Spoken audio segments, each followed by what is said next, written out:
अस्सलाम वालेकुम व्यूज़, क्या हाल चाल है। उम्मीद है सब ठीक होंगे। आज हम बात करेंगे टर्की वीज़ा की कि पाकिस्तान से टर्की वीज़ा कैसे लिया जाता है और इसकी क्या क्या रिक्वायरमेंट्स है, कौन कौन से डॉक्यूमेंट्स रिक्वायर्ड हैं। वीडियो स्टार्ट करने से पहले अगर आपने मेरा चैनल सब्सक्राइब नहीं किया तो चैनल को सब्सक्राइब कर दें ताकि आने वाली वीडियो को आपको नोटिफिकेशन मिल सके। अच्छा व्यूज़, मैं जो आपसे बात शेयर करूंगा ना, ये 100% इंशाल्लाह अथेंटिक होगी और इसमें कोई डाउट वाली बात नहीं होगी। मैं आपसे इंफॉर्मेशन ऐसी शेयर करता हूँ जिस जिस प्रोसेस से मैं खुद गुजरा हूँ। तो नवंबर 2020 में मैंने टर्की का वीज़ा अप्लाई किया था। मुझे 8 दिन का वीज़ा मिला था। ये आप स्क्रीन पे देख सकते हैं।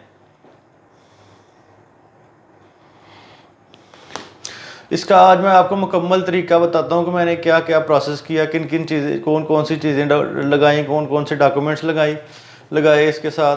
ये आपको मैं मुकम्मल तरीका बताता हूँ। आपने वीडियो को एंड तक देखना है।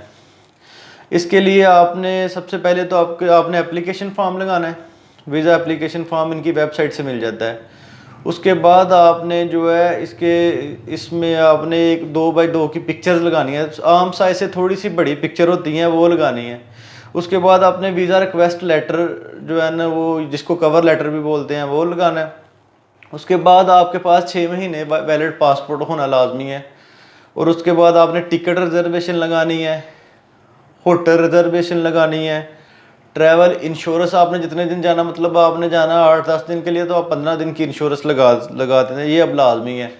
उसके बाद इसके लिए एक डॉक्यूमेंट्स उन्होंने और रिक्वायरमेंट रखी हुई है, पोलियो सर्टिफिकेट।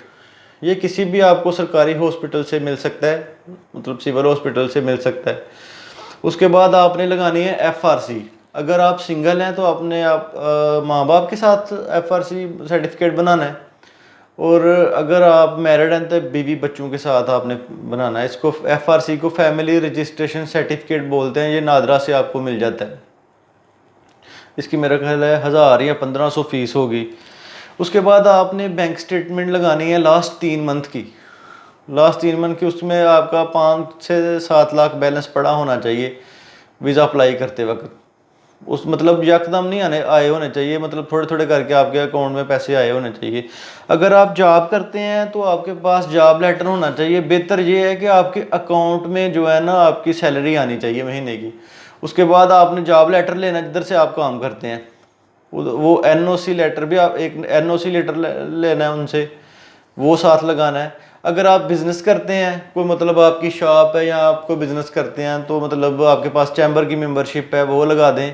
अगर आपकी कोई दुकान है, आप दुकान का जो आजकल मतलब मेरा ख्याल हर दुकान का मिल जाता है, लाइसेंस होता है, वो लगाना है। उसके बाद अगर आप बिजनेसमैन हैं तो आपने टैक्स रिटर्न्स लगा दें। मतलब ज़रूरी नहीं है, लेकिन NTN नंबर लगा दें अगर आप टैक्स रिटर्न नहीं है। नहीं तो आपने, अगर आपके पास हैं टैक्स रिटर्न्स, तो वो भी लगा दें। वो आपके लिए मतलब बहुत फ़ायदेमंद साबित होंगी। अच्छा, सब सारे डॉक्यूमेंट्स इकट्ठे कर लेने हैं आपने। डॉक्यूमेंट्स इकट्ठे करके तो आपने पहले तो जेरिस फेडेक्स होता था, उस उधर वीज़ा अप्लाई होता था सिर्फ, या एनातोलिया में या जेरिस फेडेक्स में। लेकिन आजकल इनका ना टर्की मतलब एम्बेसी वालों का जेरिस फेडेक्स से एग्रीमेंट जो है ना ख़त्म हो गया हुआ है। आजकल सिर्फ वीज़ा एप्लीकेशन ले रहे हैं एनातोलिया वाले। ये इनका लाहौर में, हर शहर में, बड़े शहर में इनका ऑफिस होता है। आपने सारी चीज़ें इकट्ठी करके उधर ऑफिस चले जाना है। उधर आपने अपने सारे डॉक्यूमेंट्स जमा कराने हैं। डॉक्यूमेंट्स जमा करके वो आपको देंगे एक ना, वो इंटरव्यू फॉर्म होता है, इंटरव्यू फॉर्म देंगे आपको, वो आपने फिल करना है। अगर आप नहीं फिल कर सकते तो आप उनको बता दें। वो पूछते हैं कि अगर आप नहीं फिल कर सकते, वो फिर खुद फिल करते हैं, उनको लिख के देना पड़ता है। तो अगर आप खुद फिल कर देते तो ओके। इसकी ना उधर फीस आपने जमा करानी है, 17,600 रुपये फ़ीस है। आजकल पता नहीं कितनी चल रही है, 17,600 रुपये आपसे वो फ़ीस लेंगे। और आप जितना दिन का मतलब वीज़ा आपने अप्लाई करेंगे कि मुझे 8 दिन का वीज़ा चाहिए, तो वो आपको 8 दिन का ही वीज़ा इशू करेंगे।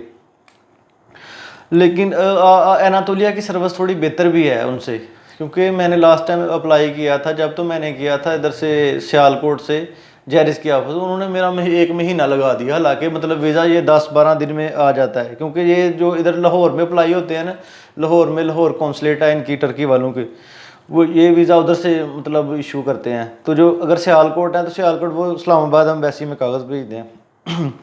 उसके बाद आपने वो इंटरव्यू फॉर्म फिल करके उनको 17,600 रुपया देना है, तो आपका वीज़ा अप्लाई हो गया। वो आपके डॉक्यूमेंट्स जो है ना, अगर लाहौर में जमा कराएंगे तो उधर कौंसलेट में सबमिट कर देंगे, अगर मतलब सियालकोट में जमा कराते हैं तो ये उधर भेजते हैं एम्बेसी में। एम्बेसी थोड़ा टाइम लेती है।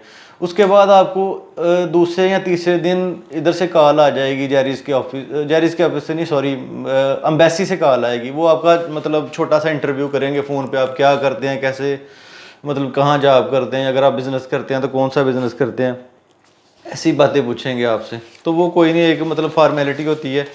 उसके बाद आपको मतलब वीज़ा अप्लाई करने के तकरीबन 8 से 10 दिन बाद आपका पासपोर्ट आप मतलब उनके ऑफिस में आ जाता है। अगर आपने अनातोलिया से किया है, आजकल तो हो ही अनातोलिया से रहा, तो उधर आपका पासपोर्ट वापस आ जाएगा।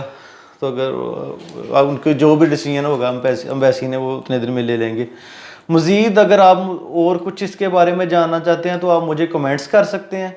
बाकी अपना बहुत सारा ढेर सारा ख्याल रखिएगा। अल्लाह हाफिज़।